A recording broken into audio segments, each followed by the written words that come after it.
Hey everyone, welcome back to the channel. Today we're brewing a light American lager.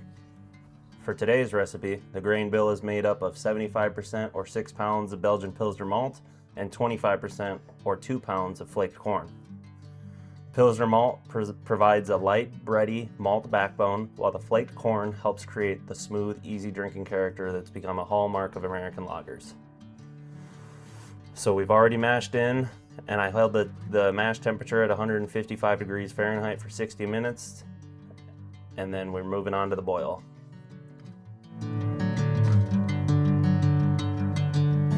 Bring me into golden sunlight. If I'm going with you, I know we'll get to the other side. Sinking in, I know this feels right. So I'm doing a 60-minute boil. Right at the beginning, I'm adding 0.25 ounces of Hallertau Blanc for bittering. I'll also be adding a half an ounce of the 7.6 alpha acid percent hops at the 15 minutes from flame out to add a little bit more of an aroma.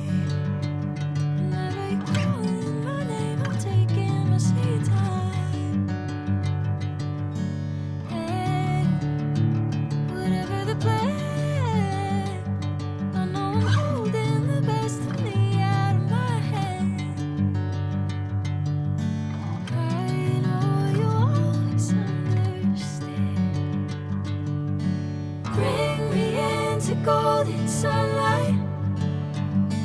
If I'm going with you, I know we'll get to the other side. Sinking in, I know this feels right. Catching a breeze, love moving through me like a wildfire, like a wildfire.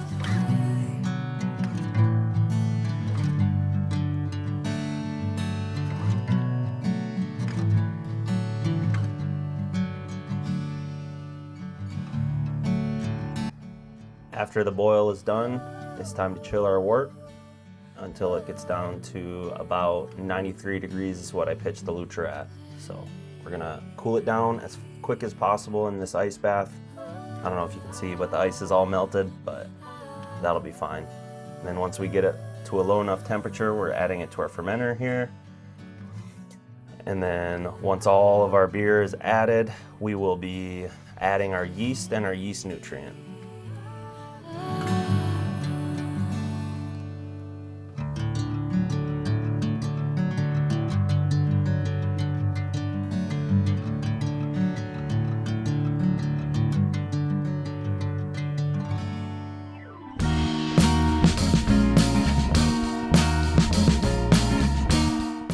I'm going in with a full packet of Lutra, and it says it's a higher end tolerance of 95 degrees, so I'm at 93, which is good enough. Now I'm going in with the Fermax, and I'm putting the rest of it just because I only have a few teaspoons left. Then we're going to put our airlock on and aerate our wort. Gone away.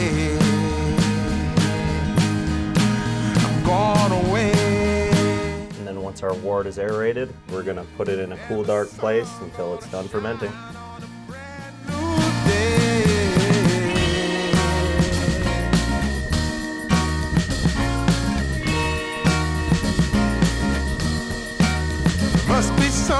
Here we're taking a gravity reading.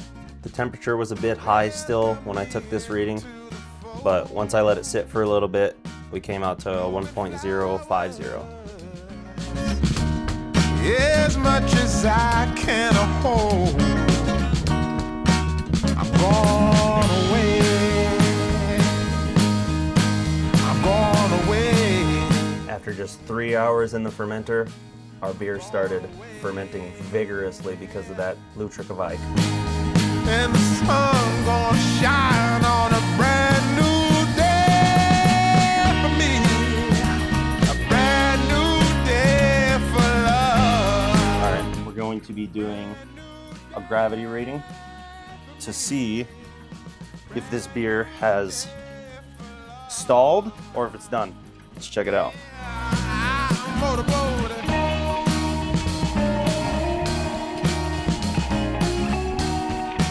So it looks like we're at 1.015, which might have been all of the attenuation that we've been able to get out of this beer. I don't know if you can see that. But anyway, we're at a 1.15.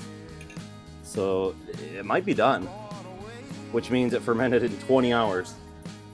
Which, there's Lutra for you. It's a killer yeast.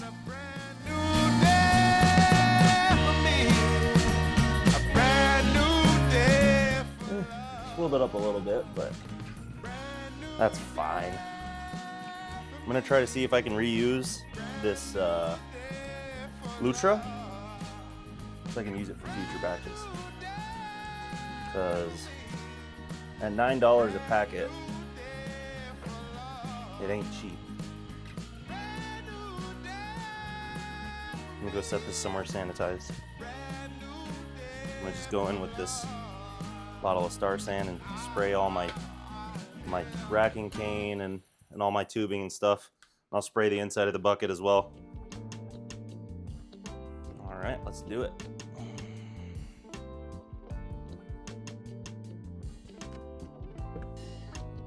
Immediately got a bunch of sediment. That's all right. We'll probably put some gelatin in this in order to make it a little more clear. I think I want this lager to be pretty dang clear. So we added a half a teaspoon of this gelatin to the beer to try to get a little more clarity out of it, just because I wasn't too happy with the clarity already. And you're supposed to add it while you're transferring, but I didn't know that. So I'm gonna just gently stir it, trying not to incorporate any oxygen at all. All right, so we've added our gelatin and we've mixed it up a little bit. It's also gonna mix up a little bit when it goes into the keg. So now it's time to keg it. So we're gonna be going in the out. So I'm gonna spray both this and these fittings off with some Star San so that there's no possible way of any contaminants. Ooh, let me relieve the pressure, and I'll leave that PRV valve open and I'll start the flow.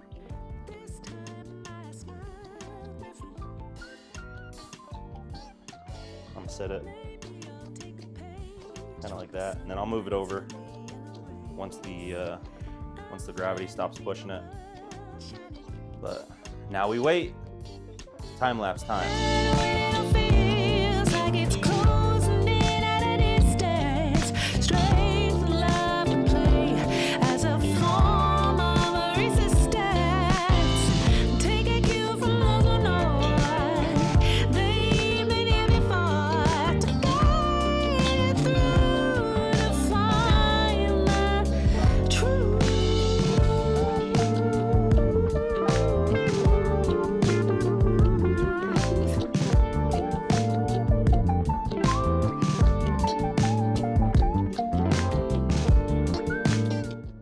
Looks like the gelatin's just sitting on top, so I'm gonna mix it a little bit more to make sure that it actually gets down into the keg and doesn't just sit on the top. Now I don't want to mix this too much, because the first time I made beer, and this was like 5 or so years ago, I've kind of taken a hiatus from brewing beer because of this failure. I oxidized the entire batch, and it was a 5-gallon batch, and it discouraged me, and I didn't think I could ever do it again, but here I am. And it really does smell like beer now. And I gave it a little taste too, and it kind of, I guess it just tastes like flat beer, but hey, I'm pretty happy with that, because it's already starting to bring the results I wanted. I want to save this Lutra, so I'm going to do a little bit of digging and see what I can do to try to save some of that Lutra off the bottom, because I wanted to do it off of the top, but I ended up adding some yeast nutrient and stirring it up to try to get it to kick off again. But because of my 155 degree mash temperature, I didn't get all the sugars converted into basic sugars like I wanted to. So it's just gonna stay at as 1.015, and it is what it is. Still a pretty high percentage light lager, and it should have quite a bit of body because of that higher percentage of sugars left. But I mean, it's just gonna be a little heavier, maybe kind of closer to a pale ale, but it's gonna be a little heavier than I wanted to. Not quite as crushable, but it should still be pretty dang delicious. So I'm gonna just let this keep going, and we'll keep you all updated. Everything will work out fine. So hold yourself tight. So hold yourself tight. Everything will work out fine. So hold yourself tight.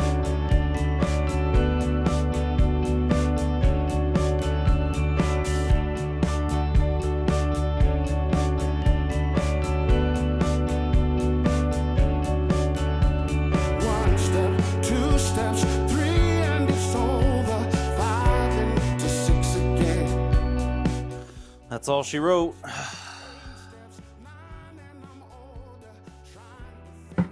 God, I love doing it this way. This way makes it so much easier. You don't have to mess with the siphon or the pulling it with your mouth or filling it with water or whatever other ways that there are to do it. I've seen a lot of ways to do it, and every single time it's a pain in the ass. So having this with the spigot has made the biggest difference in ease of use for this entire brewing system that I've kind of developed over the years. Well, let's get this sucker in the kegerator. We'll pressurize it. Not sure if I'm gonna do a rock and roll carbonation or just an overnight forced carbonation at like 35, 40 or so.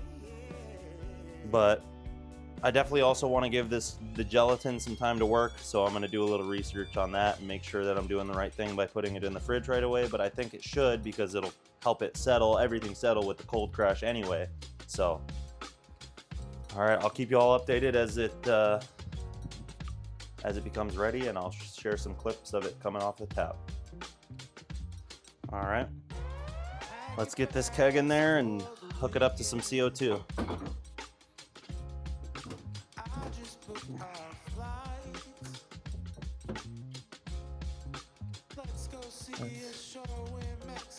That's the outside.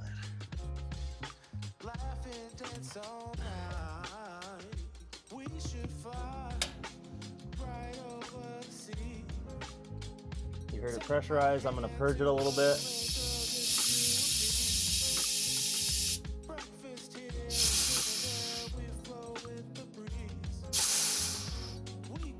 That should be good. Now I'm going to crank it up to 40 and we'll hook it up. We can spend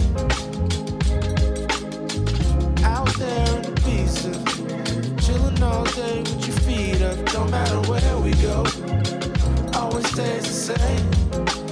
I got you and you got me, girl. That'll never change. Here we're pouring ourselves a pint of our light American lager.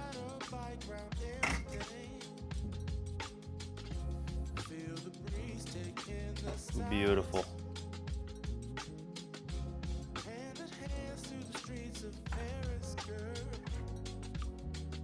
Sláinte. Here we go. Let's try it.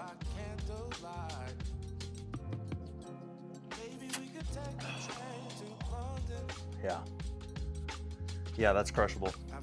Let's just say that's crushable. We're going to be housing this in no time at all 5 gallons. So, well, that'll be pretty much it for us here. We'll see y'all in the next video. Hope y'all have a good one, and we'll see y'all next time.